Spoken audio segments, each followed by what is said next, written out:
question-answer book inserted. Do not open them until you are told to do so. I repeat, do not open the question-answer books or the data files until you are told to do so.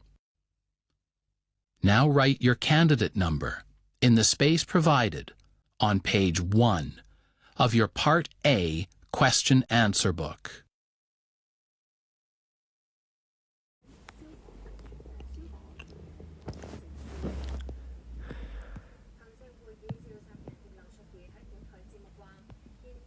Now look at the Part A question-answer book.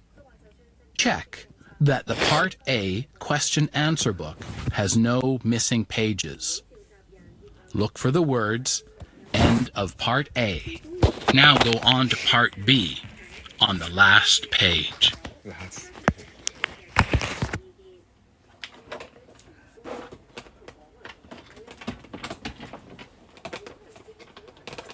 Now, stick your barcode labels in the spaces provided on pages 1, 3, and 5.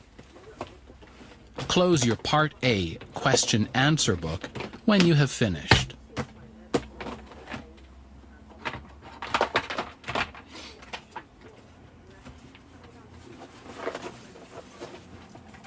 Now look at your Part B1 data file. Take out the inserted Part B1 question-answer book. Check that your Part B1 data file has no missing pages. Look for the words, "This is the last page of the Part B1 data file" on the last page.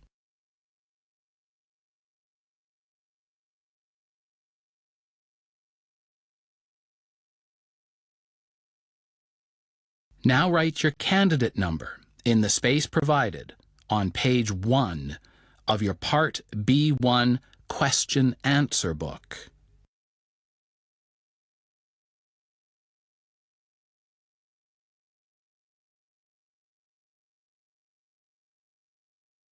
Check that the Part B1 question-answer book has no missing pages. Look for the words, "End of Part B1" on the last page.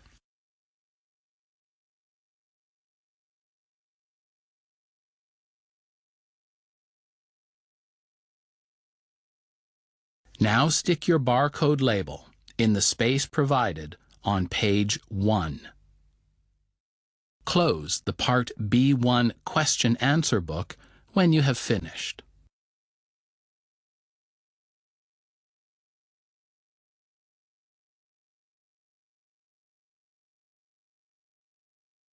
Now look at your Part B2 data file.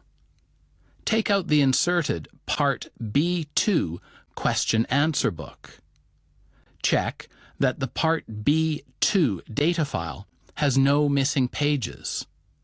Look for the words, "This is the last page of the Part B2 data file" on the last page.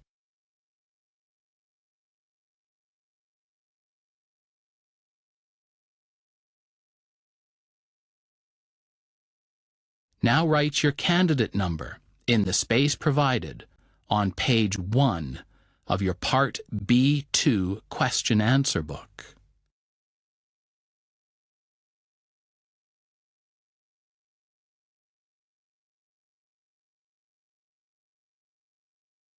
Now check that the Part B2 question-answer book has no missing pages.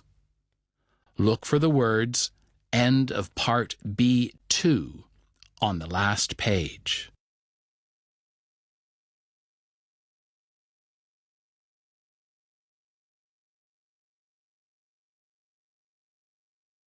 Now stick your barcode labels in the spaces provided on pages 1 and 3. Close the Part B2 question-answer book when you have finished.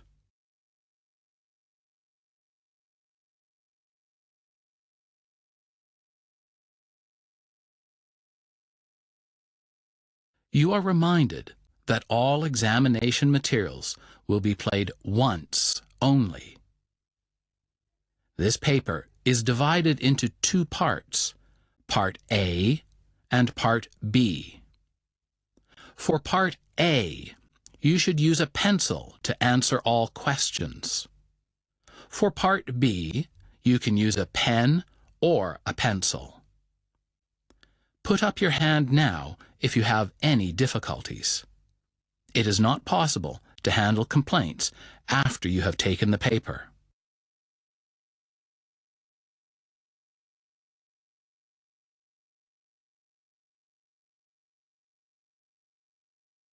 The listening component is about to begin. Keep your earphones on until you are told to take them off. Open your Part A question-answer book at page 3. Part A is about to begin. Part A. In Part A, you will have a total of 4 tasks to do related to the theme of human migration. Follow the instructions in the question-answer book and in the recording to complete the tasks. You will find all the information you need in the question-answer book and the recording. You now have 2 minutes to familiarize yourself with tasks 1 to 4.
Task 1. Grace and Stephen are visiting a museum to decide which exhibitions they can recommend for their school history field trip. Listen to their conversation and complete the information in the spaces below. The first one has been provided as an example. You now have 30 seconds to study the task. At the end of the task, you will have 1 minute to tidy up your answers.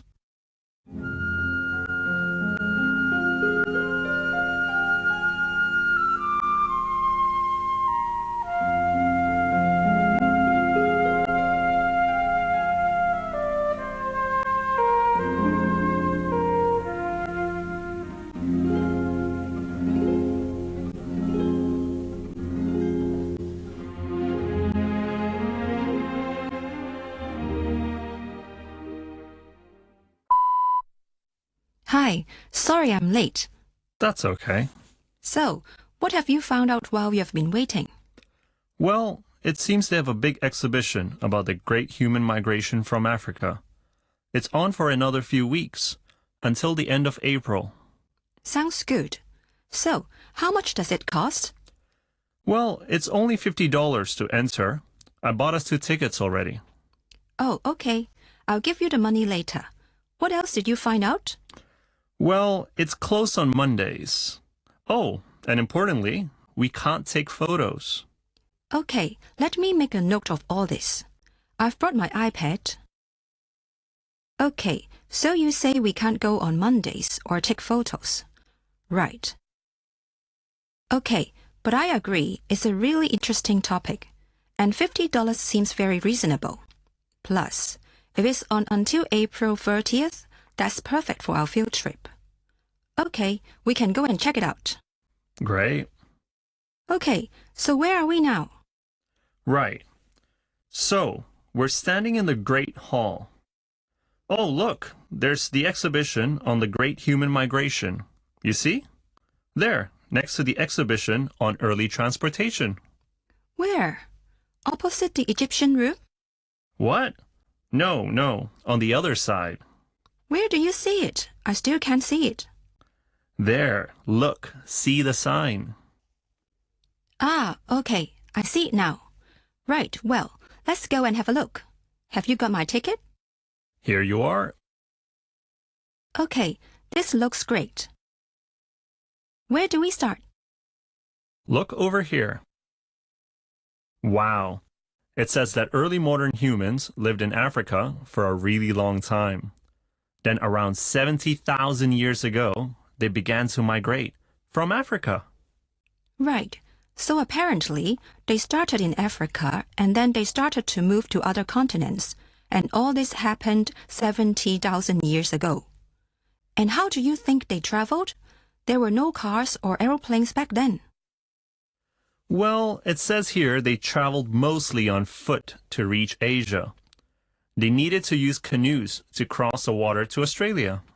Yeah, but what route did they take? I mean, how did they actually get to Australia? It's such a long way. Good question. Well, it says here they got there in stages by going from island to island. Oh, I see. So they used their canoes to travel from island to island before reaching Australia. Right. And presumably they did the same going from Asia to America. Or maybe they just swam? No. Look at this part of the map. You see? Early humans reached America on foot, using a land bridge from Asia during the Ice Age. Now the ice has melted. The bridge has disappeared. I'm noting this down. So, they used canoes from island to island to get to Australia and walked across a land bridge to get to the American continent. Interesting. Right? Now we know where these early migrants came from and more or less when it happened. But we still don't know why they chose to move away from their homes in Africa. Look, the display next to the map might help. It says that possible reasons for migration include lack of food or fighting with other humans. Ah, I see. So they needed to move to find food and escape from other humans who they were fighting with. Yeah, right. Let's have a look at the last bit of this exhibit. It looks like it's about some of the effects of the Great Migration and what humans learned to do. Look at this display here about how humans adapted to their new environments. You know, by clothing themselves, designing weapons for hunting, building homes, and learning how to farm for food. Yeah, this is all amazing. I mean, we have never learned about any of this in school. Yeah, I know. That is the end of Task 1. You now have 1 minute to tidy up your answers.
Task 2.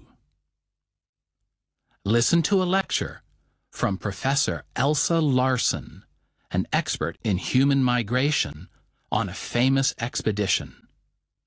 Complete the information in the spaces below. The first one has been provided as an example. You now have 30 seconds to study the task. At the end of the task, you will have 1 minute to tidy up your answers.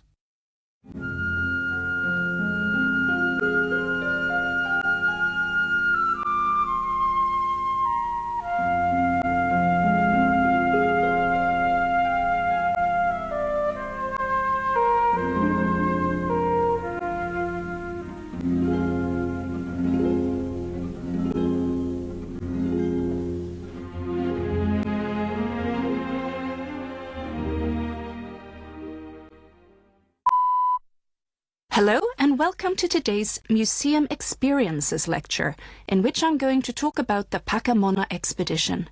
For those of you who are taking notes, let me spell that out for you. That's 2 words, P-A-Q-U-A and M-O-N-N-A. This is a very interesting example of how one man set out to explore one of the great mysteries of human migration. That is, how Polynesia, a huge area of islands in the Pacific Ocean, came to be home to people with similar language and customs. At that time, most experts thought that people from Polynesia had originally come from Southeast Asia. However, one Danish explorer who wasn't convinced by this idea decided to take action. His name was Lars Jensen, and it's his story I want to talk about today. Jensen was sure that the Polynesian islands were settled by people traveling from South America, and his theory was that people from South America traveled to Polynesia in boats and sailed from South America across the Pacific Ocean to Polynesia. So, he decided to build a wooden boat and prove his theory by sailing the boat from South America himself. He set about the task by thinking carefully about the materials he needed to build his boat and planning the route he'd take. He also had to think about how many people he'd need on his team. He realized that his boat needed to be light and strong. So he used a native South American wood, which was known for its lightness and strength. His wooden boat measured 14 meters long and 5 meters wide. That's 14 in length by 5 in width, and it had a big sail to catch the wind. He named the boat Pacamona after an Inca god and left with a crew of 6 from Chile in May 1950. In order to show that ancient humans could have made this journey, the crew didn't use any modern equipment. Instead, they relied on the stars for navigation. Using the stars to navigate across vast stretches of ocean was, in fact, one of the remarkable skills of these early human migrants.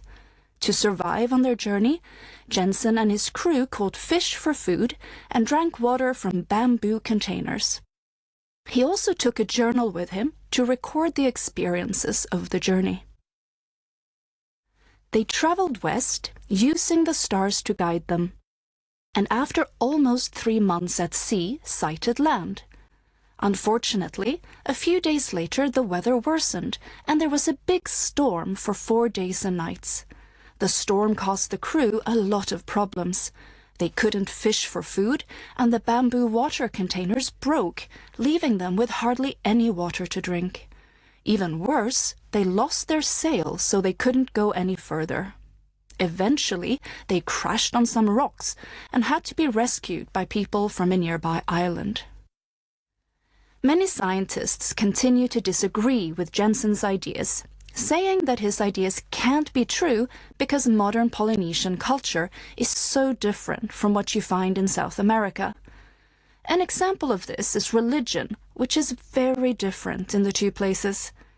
Nevertheless, recent research in genetics has shown that some Polynesians living now have similar genes to South American people. this helps to prove that Jensen's theories were quite accurate, even if things like the languages the two groups speak have no connection whatsoever. So that is the story of Lars Jensen and his expedition. Please join me next week for another museum experience. That is the end of Task 2. You now have 1 minute to tidy up your answers.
Task 3. Listen to a podcast interview with Philip, Charles, and Anna, who are talking about their experiences as language learners. Complete the information in the spaces below. You now have 30 seconds to study the task. At the end of the task, you will have 1 minute to tidy up your answers.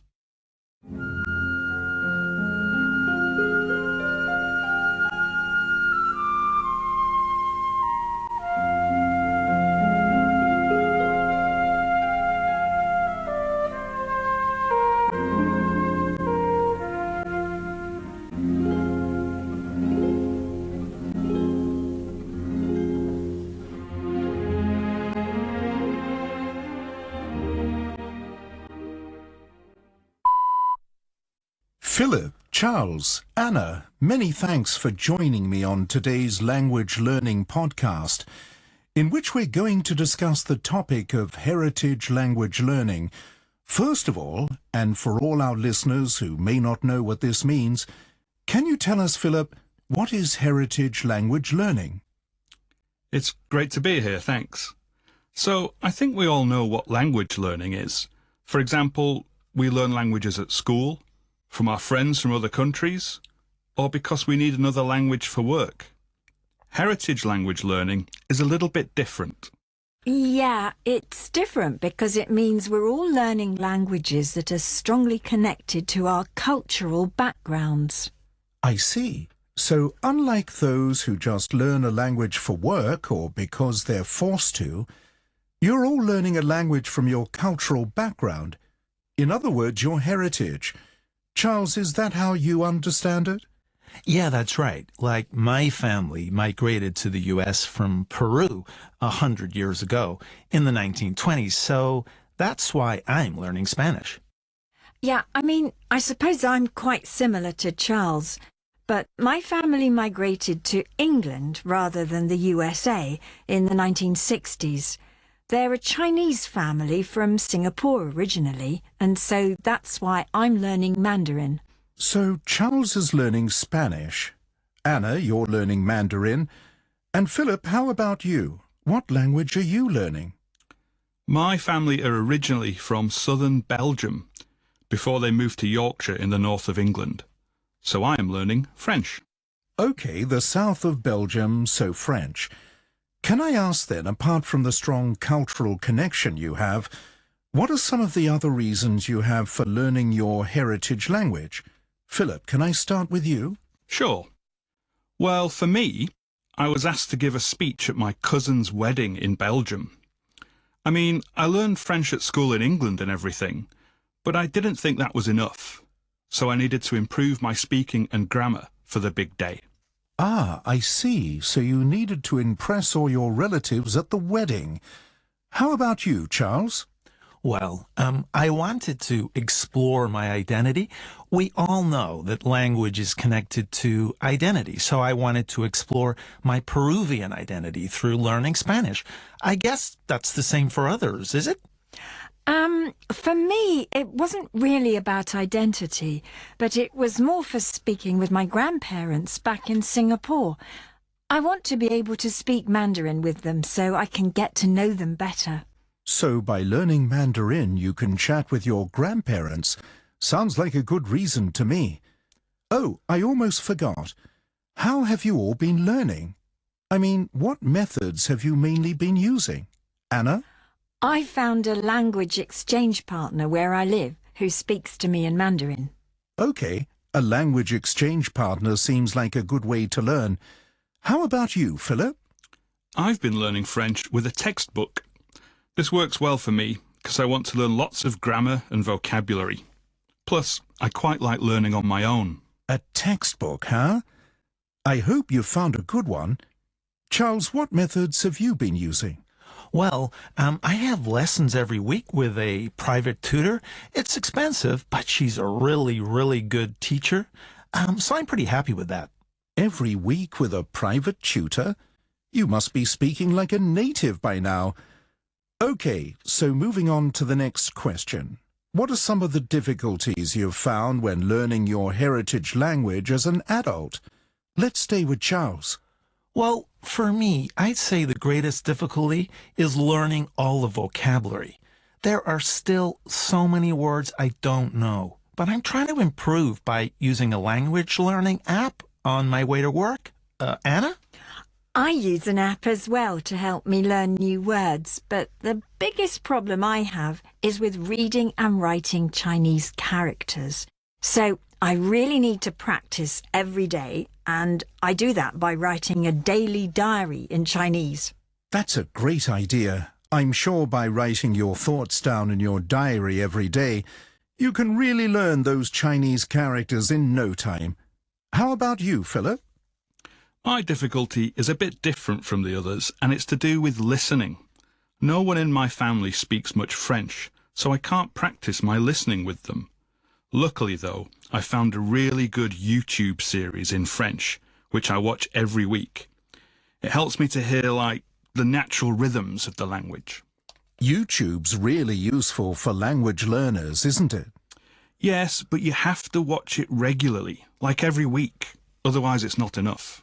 Okay, so my final question is, what message would you have for those who are thinking of learning a heritage language? Charles? Well, I'd say it's never too late to learn. I didn't start until I was already in my 30s. I mean, most people say it's better to start young, but I disagree. I'm much better at learning Spanish as an adult than as a child. How about you, Anna? I agree with Charles, but I guess my message would be motivation is everything. Without motivation, you'll never succeed. Connecting with my Chinese heritage motivates me so much, not least being able to visit and talk with my relatives in Singapore. Motivation is everything. A strong and important message, Anna. Thanks. How about you, Philip? That's a hard one. I suppose my message would be, there's not one right way of learning. It's hard learning a new language, especially if you haven't got much opportunity to practice. I mean, you have to be ready to try out lots of new ways to learn, as well as what you've always done. Good messages from you all, and Philip hits the nail on the head, I think. There's no single right way to learn a language, and we should all try out different ways to succeed. Well, that's about all we have time for today. Join us next time for another exciting podcast. That is the end of Task 3. You now have 1 minute to complete your answers.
Task 4.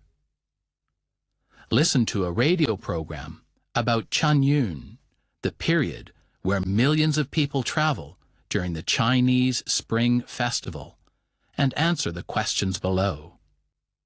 Please note that you do not need to answer in complete sentences. You now have 30 seconds to study the task. At the end of the task, you will have 3 minutes to tidy up your answers.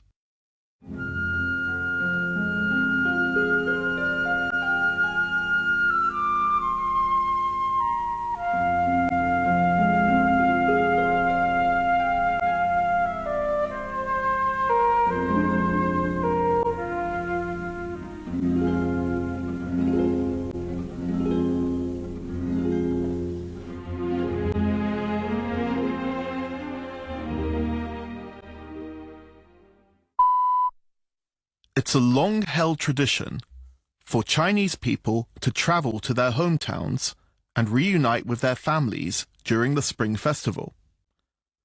This annual migration is known as Chunyun in Chinese, and it's the largest annual human migration on Earth. More people travel at that time than the entire population of the United States. In fact, an estimated 400 million people travel during this period each year. In today's program, we'll find out how Chinese people prepare for this mass migration, along with some of the problems they encounter as they move across the country. In the past, most mainland Chinese people didn't have to travel far to be with their relatives during Spring Festival, as most ordinary people lived in the towns in which they were born. However, economic reforms in the 1980s meant that many people left their hometowns to work in the big cities. The Spring Festival became the only time they could return home. In addition, in recent decades, the number of university students studying outside their hometowns has increased, adding even more to this mass migration of people. Moreover, as air travel within China is still too expensive for many, the railway and road networks have to cope with most of these travelers. Looking specifically at travelers who use the trains, there are two main issues which these travelers have to face. The first hurdle those traveling by train must face is simply buying a ticket, because they sell out so quickly, especially nowadays that they are on sale online. Secondly, there's the risk of accidents, as overcrowded trains inevitably mean that many people have to stand. With both these difficulties, the scarcity of tickets, along with safety issues due to the crowded trains, Chunyun is certainly a stressful time for all. Given these issues and the stress it all entails, you might expect people's experiences to be entirely negative. However, what you find is that people are often supportive of each other and try their best to help their fellow travelers. For instance, one traveler heading to Inner Mongolia tells of how a drunk man on his train fell asleep and couldn't be woken up in order to get him off at his stop. The next station was only 30 minutes away, so the other passengers found his phone and called his family to come and meet him at the next stop. A student traveling during Chunyun also tells of people's kindness, despite the stress of their journeys. Standing on a crowded train, he noticed that his money had been stolen by a pickpocket. Without any money to buy food during the 12-hour journey to Wuhan, he called his parents, telling them what had happened and how hungry he was. A stranger overheard his phone conversation. Then the stranger offered to share his lunchbox. I know how tough it is traveling as a student. This is my way of paying it forward, the stranger said. By bringing so many people together as they travel across the country, stories of romance also emerge from Chunyun. A young woman traveling home from Shanghai noticed a student sitting opposite her as he was reading one of her favorite books. When the other passengers left the train, a seat opened up beside the student, so she decided to make her move. They got chatting about their love of reading and decided to keep in touch. They are now husband and wife. So, with these three stories, we can see that Chunyun isn't all about stress and hardship. Finally, we asked our listeners for their suggestions as to how best to cope with traveling during this period. The responses were quite interesting, so here they are. First, people said to just avoid Chunyun altogether. In fact, a growing number of people are doing just that by staying where they are. Other listeners said that they choose to reduce the cost of traveling by sharing their car with friends and strangers. Another listener commented that international travel during Spring Festival is also increasingly popular as people try to escape the crowds back home. For most, however, Chunyun's simply part and parcel of the Spring Festival. In the same way that many people in Europe and the US battle traffic to see Grandma at Christmas, many Chinese are willing to battle the crowds at the bus depot, train station, or airport. In the end, the reward of spending time with loved ones who they haven't seen all year makes all the stresses of Chunyun worth it. That is the end of Task 4 and of Part 3A. You now have 3 minutes to complete your answers to Task 4 and to tidy up all your other answers.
Part B.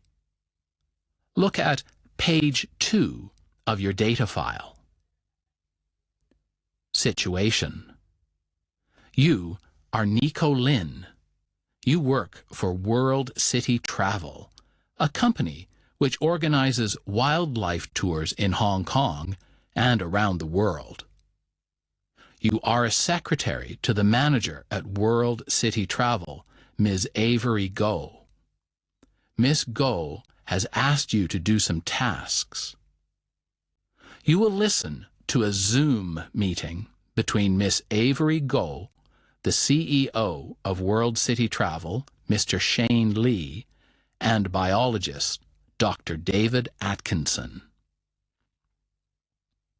Before the recording is played, you will have 5 minutes to study the question-answer book and the data file to familiarize yourself with the situation and the tasks.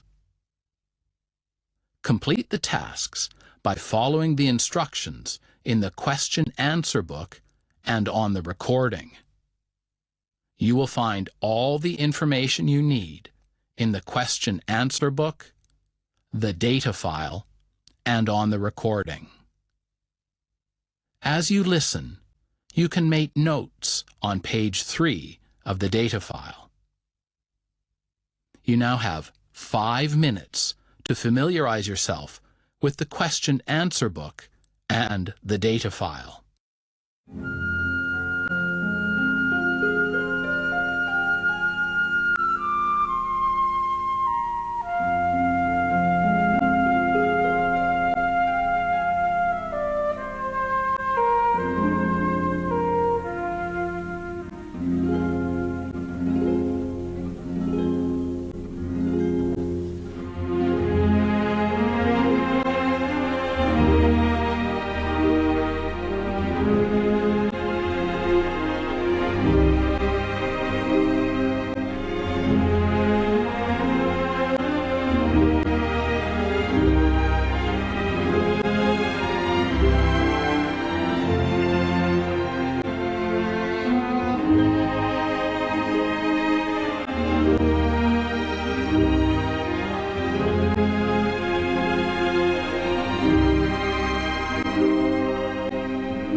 The recording is about to begin.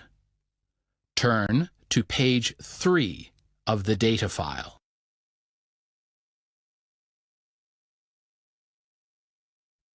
Morning, everyone. Welcome to our monthly Zoom meeting. How are we all doing today? Morning, Shane. I'm feeling great so far. Thank you. I wish I could say the same, David. We have quite a bit going on at the moment, so it's been a busy period for me. Let's get right into it then, shall we? The guided nature walk at the Hong Kong Wetland Park is coming up soon. Have we finalised all the details yet? Yes, the guided nature walk will be held on the 27th of April at 10 a.m. OK, April 27th at 10 a.m. A very sensible time to meet. And as usual, the walk will be 2 hours long. 2 hours? Sounds about right. Is the meeting venue still the main entrance of the park? No, we decided that the main entrance is much too busy. The meeting venue this time will be the visitor centre. I agree. The visitor centre is a much better choice. Another sensible decision. We'll email all the details to the participants soon. Now that all the details of the guided nature walk are finalised, shall we move on to the bird-watching tour at the Hong Kong Botanical Gardens? I think we're planning to write an email to Peter Chan, the manager of the Botanical Gardens. Yes, I remember that this is a tour we tend to start bright and early in the morning. 7:30 a.m., isn't it? I believe that's not the case anymore, Shane. Am I right, Avery? Yes, David, you're right. We're changing the time of the bird-watching tour from 7:30 a.m. to 9:30 a.m. We need to inform Peter Chan of this change in the email. From 7:30 a.m. to 9:30 a.m.? That's quite a big change. I'm sure Peter will want to know why. What will you tell him in the email? Well, we have some important reasons for the change in time. Quite simply, not enough people are signing up to join the bird-watching tour. Clearly, it's a big problem if there are not enough people signing up to join the bird-watching tour. We definitely want to increase the number of people signing up. So you think this is because the tour starts too early? Exactly right. Actually, we've had complaints from participants in previous tours that the bird-watching tour starts too early. OK, I see. Well, if we've had complaints that the tour starts too early, then changing the time is the right decision. I suppose an early start isn't for everyone. That's settled then. Anything else I need to know about the tour? No, I think that's it. All right then. Let's move on to a slightly less fortunate topic. Are you referring to the accident the World City Travel catamaran was involved in? Captain Moby is a good friend, and I heard a little bit about it from him. Yes, David, you're right. I was referring to the catamaran accident in Sydney Harbour. Such a shame. The catamaran is such a beautiful boat. I hope the damage wasn't too bad. Well, speaking of which, we need to write the incident report. How's the review board's investigation on Captain Moby going? Have they reached a conclusion yet?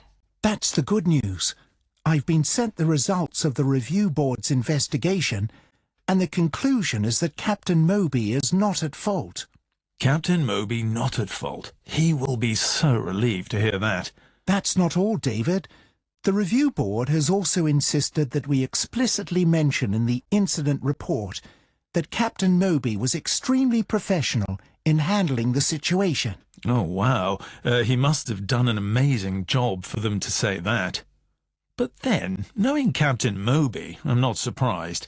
He is indeed extremely professional. We're lucky to have him with our company. The accident also caused the cancellation of the next Sydney whale watching cruise. We've informed the participants about the cancellation, but we need to write a follow-up email to them. We should talk about compensation. Of course. Reputation is everything in our business. and I don't want people to have a bad impression of us because of this incident. So I want to go the extra mile for this. As part of the additional compensation package, on top of what we've pledged already, we'll be giving participants of the cancelled cruise lifetime membership of World City Travel. Lifetime membership of World City Travel? What does that include? It's a great deal. With lifetime membership, participants can get a 30% discount on all tours that we provide. For life. 30% off is an amazing deal. How can I get lifetime membership? Well, hopefully that will help us put all this behind us. We have a lot to look forward to with our new Insects and Reptiles exhibition. Yes, that's right. We need to continue promoting the new Insects and Reptiles exhibition. David, you had an idea about the dragonflies in the exhibition. Can you tell us a bit more? Of course. Generally, people see a lot of dragonflies around Hong Kong, especially in parks. But we have two very special ones people will encounter at the exhibition. And they are? Well, first we will have the red baller at the exhibition. And along with that, people will get to see the bluetail. You can see pictures of them on the website. Red baller and bluetail? Those are very interesting names for very interesting dragonflies. They are. And to encourage people to look out for them, we will also have a photo-taking competition.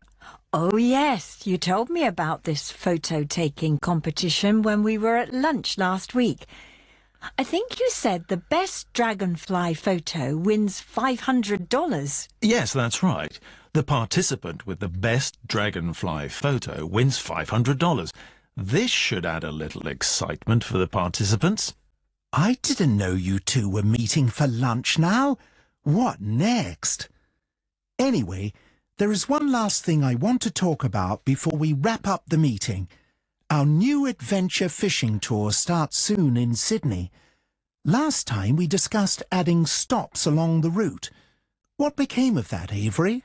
Right, so during the adventure fishing tour, the yacht will stop at 2 white sand beaches.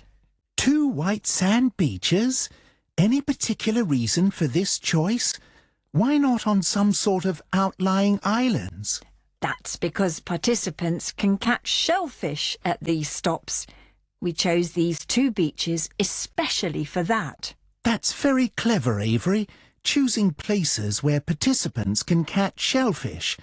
I'm sure they'll love this idea. Anything to add, David? Only that we're very lucky to have Avery with us. I know, David, we certainly are. All right, I think we are good for now. Let's get to work and prepare the necessary documents. We'll meet again on Zoom next month, but let's keep in touch in the meantime. Goodbye for now. Goodbye. Goodbye.